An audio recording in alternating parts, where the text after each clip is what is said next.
Olá pessoal, tudo bem?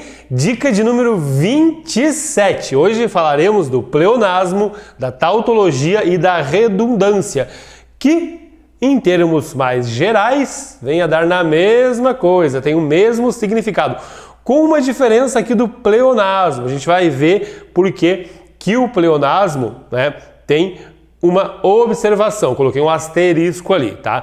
Mas em geral as pessoas usam aí para a mesma finalidade, o pleonasmo, a tautologia e a redundância. É mais conhecido mesmo como redundância. Você está sendo redundante. Isso é uma redundância, tá? O que é a redundância, pessoal? Tá aqui no quadro, bem bonitinho para vocês verem e não errarem mais e não ficarem falando aquilo que não é certo por aí, né? Para não dizer besteira, tá? Principalmente nas redes sociais. Redundância, tautologia e até mesmo pleonasmo é a repetição de uma ideia desnecessária, pessoal, de forma desnecessária. Você não precisa falar aquela outra palavrinha, porque uma palavra anterior que você disse já diz tudo aquilo que você queria dizer, mas você fala. É o uso de palavras diferentes para dizer a mesma coisa. Uma pessoa redundante, tautológica,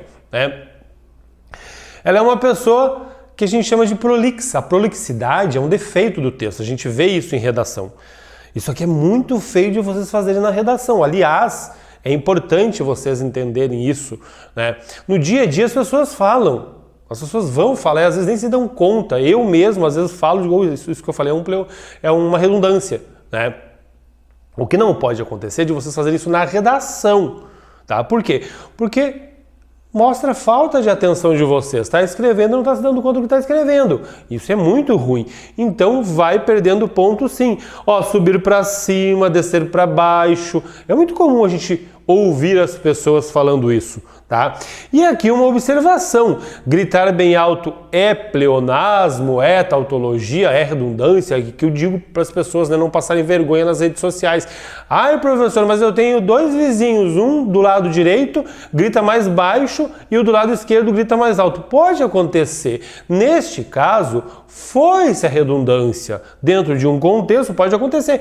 Os dois gritam, mas um grita com mais intensidade. E aí acabou a redundância. A redundância, pessoal, é quando eu tenho a repetição de ideia desnecessária, de forma desnecessária. É o uso de palavras diferentes para dizer a mesma coisa, tá? Resultado final. Também me falaram outro dia, eu postei lá no Instagram. Ai, professor, mas existe resultado parcial, kkkk. E realmente existe, a telecena tem resultado parcial. Nesse caso não há redundância, porque vai ter o resultado final. Agora, você está num campeonato lá, num jogo, e não tem resultado parcial, só tem o resultado final. Se você falar resultado final, né, não tem parcial, então está sendo redundante sim. Então a redundância se desfaz, né, quando há um contexto favorável, mas em geral é a repetição de ideia, só haverá redundância quando houver a repetição de ideia desnecessária. Não há necessidade. Está aqui, ó. Eu vou contar até 5, vou pedir para que vocês leiam, deem um pause, leiam e tirem aquilo que não precisa aqui. Todas essas expressões estão redundantes. Eu vou pedir para que vocês façam um risco, né, naquilo que não há necessidade de estar, porque a palavra anterior já disse aquilo que eu queria dizer. Vamos lá? Vamos fazer esse teste? Vou contar até 5. 1, 2, 3, 4, 5. Fizeram? Era para fazer, tá? Pois bem, não é difícil. Elo de ligação. Por que está redundante isso aqui, pessoal? Aqui, muitas vezes, a pessoa nem se dá conta. Ela precisa de conhecimento, a etimologia da palavra, a origem da palavra, o significado da palavra, o vocabulário ajuda muito aqui. Sabe por quê, pessoal? Porque elo já é uma coisa que liga. Esses dois irmãos têm um elo de ligação muito forte. Não, eles têm um elo muito forte. Elo já é ligação. Não precisam de deligação aqui, tá? Acabamento final. Se é acabamento, né, pessoal, só pode estar lá no final. Não pode ser acabamento inicial. Então não precisa do final. O que não precisa aqui? Se é certeza, não pode ser relativa. Essa certeza só pode ser absoluta. Quantia, se é uma quantia, R$10, só pode ser 10, não pode ser 11. Né? Então ela é exata. Duas metades iguais, aqui eu posso tirar as duas palavras. Metade já são duas e já são iguais. Né? Duas metades iguais. Sintomas indicativos. O que vocês acham? Tudo a ver com a nossa época.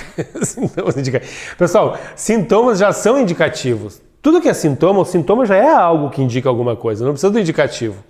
Outra alternativa aqui é a mesma coisa do elo de ligação. Aqui a origem da palavra, o significado da palavra, conhecimento da palavra, né, o vocabulário ajuda, porque o alter já significa outro. Ele não teve alternativa.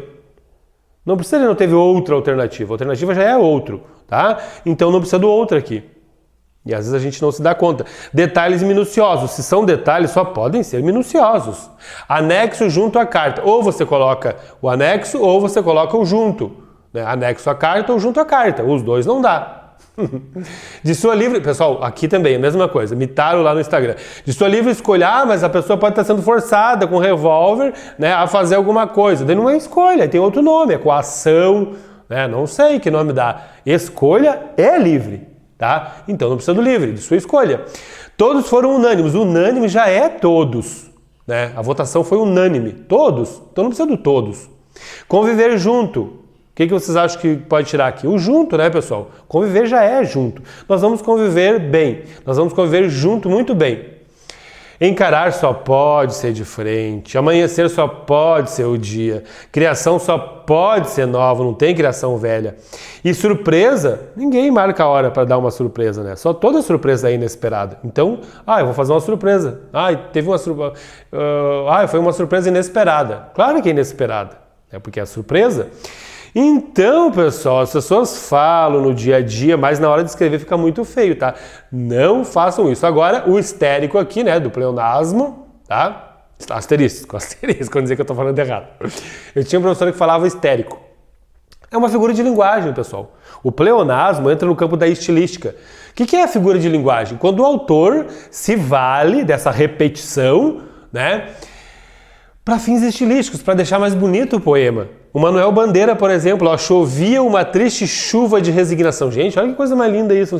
Tem que ter uma sensibilidade para entender o poema, né? Que coisa mais triste do que ainda chovia ela era triste. Era uma chuva de resignação. Chovia uma triste chuva de resignação. É muita depressão. É exatamente isso que ele queria passar. E ele passou. Né? Então, nesse caso, eu não posso dizer que é uma redundância, uma tautologia. Aqui a gente fala que é um pleonasmo, que está entrando no campo estilístico, da figura de linguagem, tá? E aquela história, né? Se é o Manuel Bandeira, o Machado de Assis que está fazendo, é pleonasmo. Se é você, é redundância, é tautologia. Porque o mundo realmente é cruel. Tá ok, pessoal? É isso aí.